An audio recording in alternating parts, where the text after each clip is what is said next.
In September 2007, 20-year-old Ashley Wallace was getting ready for her first day at Bryant and Stratton College in Buffalo, New York. She was excited.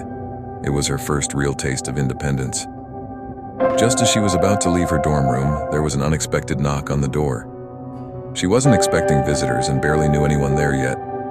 When she opened it, she was startled to find two police officers standing outside with grave expressions. Ashley wasn't frightened because she'd done anything wrong. She was frightened because of what police officers had meant in her past. Years earlier, when she was just 13, her father had died suddenly of what was believed to be a heart attack. Then not long after, her stepfather, the man who'd helped raise her, died by suicide. Those back-to-back losses had left deep emotional scars. So when she saw the officers, her first thought was that someone else she loved had died. But the officers weren't there with tragic news. Instead, they told her something even more shocking. Her biological father's body had been exhumed, and tests showed he likely hadn't died naturally.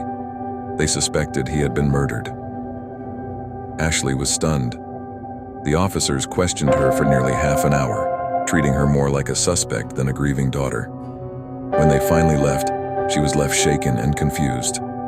Desperate for comfort, Ashley called her mother, Stacy Castor.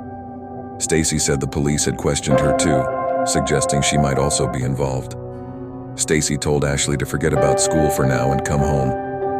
When Ashley arrived, her younger sister Bree was there, crying as well. She too had been visited by the police.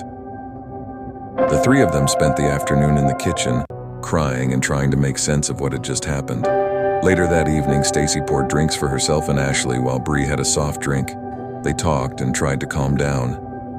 The next morning, Ashley woke up feeling extremely ill, far worse than she should have after only a few drinks. She blamed the combination of alcohol and emotional stress, pulled herself together, and drove to campus for classes. By the end of the day, she started to feel a bit better and decided to return home. That night, the three women repeated the same routine, sitting together, reminiscing, and drinking. But the next morning, Ashley didn't wake up in her bed. She woke up in a hospital room, disoriented and terrified. Two police officers were sitting nearby. They told her she was lucky to be alive. Her mother had found her unresponsive in bed and called for help. Paramedics had saved her life just in time. She had been minutes away from dying. Before she could ask what had happened, the officers handed her a note and demanded an explanation. The note was a confession allegedly written by Ashley, admitting to killing both her biological father and stepfather, and expressing guilt before taking her own life. Ashley was horrified. She hadn't written any such note. Investigators soon uncovered the horrifying truth.